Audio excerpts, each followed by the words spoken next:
Now, there's lots of ways to define growth. As Brent mentioned, we have an article in the current issue of the Financial Analyst Journal.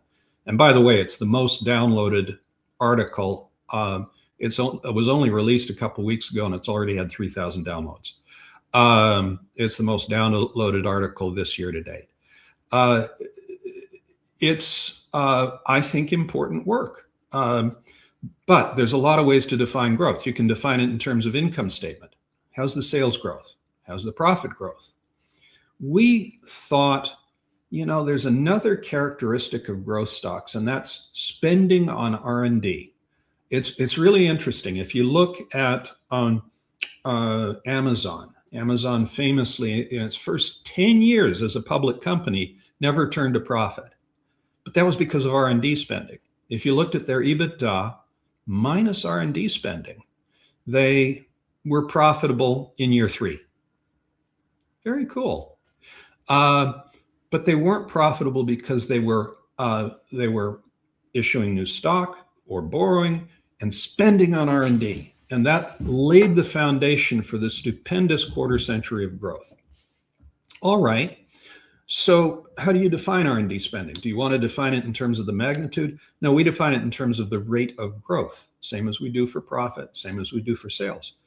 And the reason for that is big R&D spending that's evaporating is a red flag. Now, all of these choices of what variables to look at were done before we looked at the data. Scientific method is not a matter of taking data, looking for things that work, and then saying, okay, now here's a good story for why it works. It's a matter of having a prior hypothesis and using the data to test your hypothesis. There's other ways to measure growth. What about book value growth? Well, hey, isn't that the famous French investment factor? Investment factor postulates that if a company plows back its profits into big book value or asset growth, that the company is busy empire building, that it's not a characteristic you want to look for. And so we didn't look at book value growth or dividend growth until after we had decided we're not going to go down that path. We're going to stick to income statement growth. And the result is, if you go back again over the last 56 years, what you find is the top 1,000 by market cap gave you a 10.7% return. If you define cap weight growth in a relatively classic fashion, either using just valuation multiples or using a blend of valuation multiples and growth rates, and then cap weighting it, you wind up with the same return. So the wonderful returns of growth relative to the broad market are really a manifestation of the last 15 years. They are not the long-term historical norm. The long-term historical norm is that growth and value has similar returns. So in that context, it seems the market is reasonably efficient on average over a 50-year span. Not very helpful for investors with a horizon less than 50 years. Fama and French were right. Book value growth hurts you.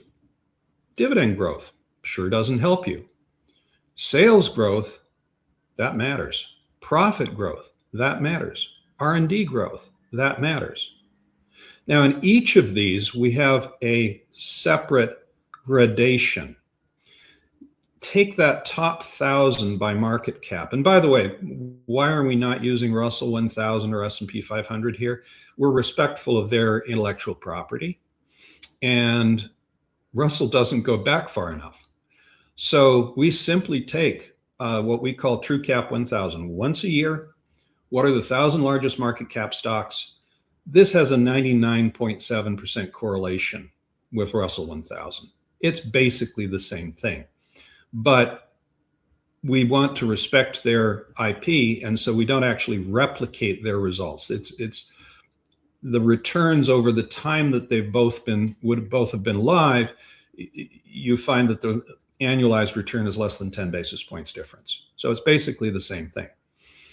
Now, out of that 1,000, if you do a clean demarcation and just chop the universe in half. That's 500 stocks. So let's take the 500 fastest sales growth companies.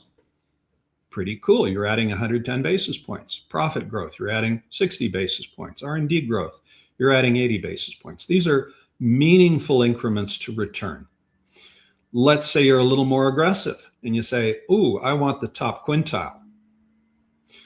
The growth is faster, the return is higher.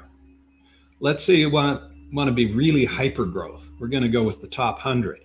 Well, now you're adding nearly 400 basis points per annum for 56 years. That is very cool.